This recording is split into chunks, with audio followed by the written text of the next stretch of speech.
Hi ನಮಸ್ಕಾರ ಗೆಳೆಯರೆ, ಎಲ್ಲರಿಗೂ ನನ್ನ ಚಾನಲ್ಗೆ ಸ್ವಾಗತ. ಇವತ್ತಿನ ಈ ಸಂಚಿಕೆಯ ವಿಡಿಯೋದಲ್ಲಿ ನಾವು ಶಬರಿಮಲೆಯ ಮಕರ ಜ್ಯೋತಿ ಎಂದರೇನು ಅಂತ ನೋಡೋಣ. ಹಾಗೂ ಮಣಿಕಂಠ ಸ್ವಾಮಿಯು ಆ ದಿನ ಅಂದರೆ ಮಕರ ಸಂಕ್ರಾಂತಿಯ ದಿನದಂದು ದೀಪದ ರೂಪದಲ್ಲಿ ಭಕ್ತರಿಗೆ ದರ್ಶನ ನೀಡುತ್ತಾನ ಅಂತ ಈ ವಿಡಿಯೋದಲ್ಲಿ ವಿವರವಾಗಿ ನೋಡೋಣ ಬನ್ನಿ. ಇನ್ನೂ ಯಾರು ನಮ್ಮ ಚಾನಲನ್ನು ಸಬ್ಸ್ಕ್ರೈಬ್ ಮಾಡಿಲ್ಲವೋ ಸಬ್ಸ್ಕ್ರೈಬ್ ಮಾಡೋದನ್ನು ಮರೆಯದಿರಿ ಹಾಗೂ ಬೆಲ್ ಐಕಾನನ್ನು ಒತ್ತಿ. ಬಹಳಷ್ಟು ಮಂದಿಗೆ ಮಕರ ಜ್ಯೋತಿ ಎಂದರೇನು ಎಂಬ ಜಿಜ್ಞಾಸೆ ಇದೆ. ಇದನ್ನು ಪರಿಹರಿಸುವ ಒಂದು ಸಣ್ಣ ಪ್ರಯತ್ನ ಇದು.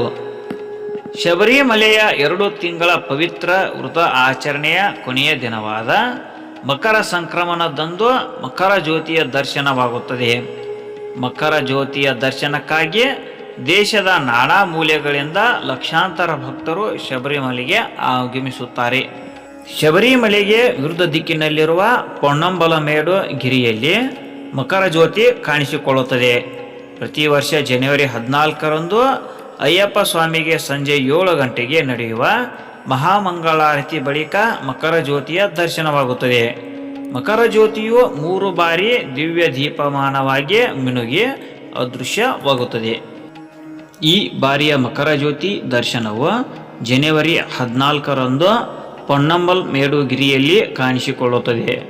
ಮಕರ ಜ್ಯೋತಿ ದರ್ಶನವಾಗುತ್ತಿದ್ದಂತೆ ಲಕ್ಷಾಂತರ ಭಕ್ತರು ಅಯ್ಯಪ್ಪ ಸ್ವಾಮಿಯ ಮಂತ್ರಗಳನ್ನು ಪಠಿಸುತ್ತಾ ಜ್ಯೋತಿಯನ್ನು ದರ್ಶಿಸಿಕೊಂಡು ಪಾವನರಾಗುತ್ತಾರೆ. ಮಕರ ಜ್ಯೋತಿಯ ಬಗ್ಗೆ ಕೆಲವು ಅಯ್ಯಪ್ಪ ಸ್ವಾಮಿ ಭಕ್ತರು ಸೇರಿದಂತೆ ಹಲವರಲ್ಲಿ ಏಕಾಭಿಪ್ರಾಯವಿಲ್ಲ. ಕೆಲವರು ಮಕರ ಜ್ಯೋತಿಯ ರಹಸ್ಯದ ಬಗ್ಗೆ ಅಧ್ಯಯನ ಮಾಡಿದ್ದು ಕಡೆಗೆ ಒಂದು ಅಭಿಪ್ರಾಯಕ್ಕೆ ಬಂದಿದ್ದಾರೆ. ಮಕರ ಜ್ಯೋತಿ ಕಾಣಿಸಿಕೊಳ್ಳುವ ಪೊನ್ನಂಬಲ್ ಮೇಡು ಗಿರಿಯು ದಟ್ಟ ಕಾಡಿನಿಂದ ಆವೃತವಾಗಿದೆ. ಈ ಗಿರಿಯು ಅರಣ್ಯ ಇಲಾಖೆ ಹಾಗೂ ವಿದ್ಯುತ್ ಇಲಾಖೆಯ ಸುಪರ್ದಿಯಲ್ಲಿದೆ. ಸಾರ್ವಜನಿಕರಿಗೆ ಪ್ರವೇಶವನ್ನು ನಿಷೇಧಿಸಲಾಗಿದೆ. ಮೂಲಗಳ ಪ್ರಕಾರ ಪೊನ್ನಂಬಲ್ ಮೇಡುಗಿರಿಯಲ್ಲಿ ಸಣ್ಣ ಮಂದಿರವಿತ್ತಂತೆ. ಅಲ್ಲಿನ ಗಿರಿಜನರು ವರ್ಷದಲ್ಲಿ ಒಮ್ಮೆ ಅಯ್ಯಪ್ಪನಿಗೆ ಪೂಜೆ ಮಾಡಿ ಕರ್ಪೂರ ಹಾಗೂ ಕಾಷ್ಟವನ್ನು ಹೊತ್ತಿಸುತ್ತಿದ್ದರು. ಅದನ್ನೇ ಮಕರ ಜ್ಯೋತಿ ಎಂದು ನಂಬಲಾಗಿತ್ತು ಎಂಬ ವಾದವೂ ಇದೆ. ಬರುಬರುತ್ತಾ ಗಿರಿಜನರು ಅವಸಾನವಾದ ಬಳಿಕ ಈ ಕಾರ್ಯವನ್ನು ವಿದ್ಯುತ್ ಇಲಾಖೆ ನಡೆಸಿಕೊಂಡು ಬರುತ್ತಿದೆ ಎಂಬ ಮತ್ತೊಂದು ವಾದವೂ ಇದೆ.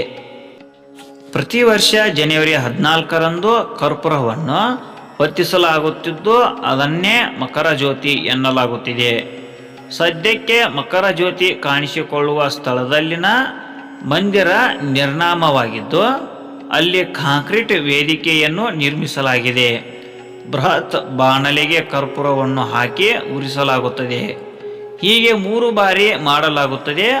ಅದೇ ಮಕರ ಜ್ಯೋತಿ ಎಂಬ ಪುರಾಣ ಕಥೆಗೆ ಅಪವಾದವೆಂಬಂತೆ ಸ್ವಾರಸ್ಯಕರ ಕಥೆಯು ಚಾಲ್ತಿಯಲ್ಲಿದೆ. ಮಕರ ಜ್ಯೋತಿಯು ಬಾಹ್ಯಾಕಾಶದಲ್ಲಿ ನಡೆಯುವ ಪ್ರಾಕೃತಿಕ ವಿದ್ಯಮಾನವಲ್ಲ.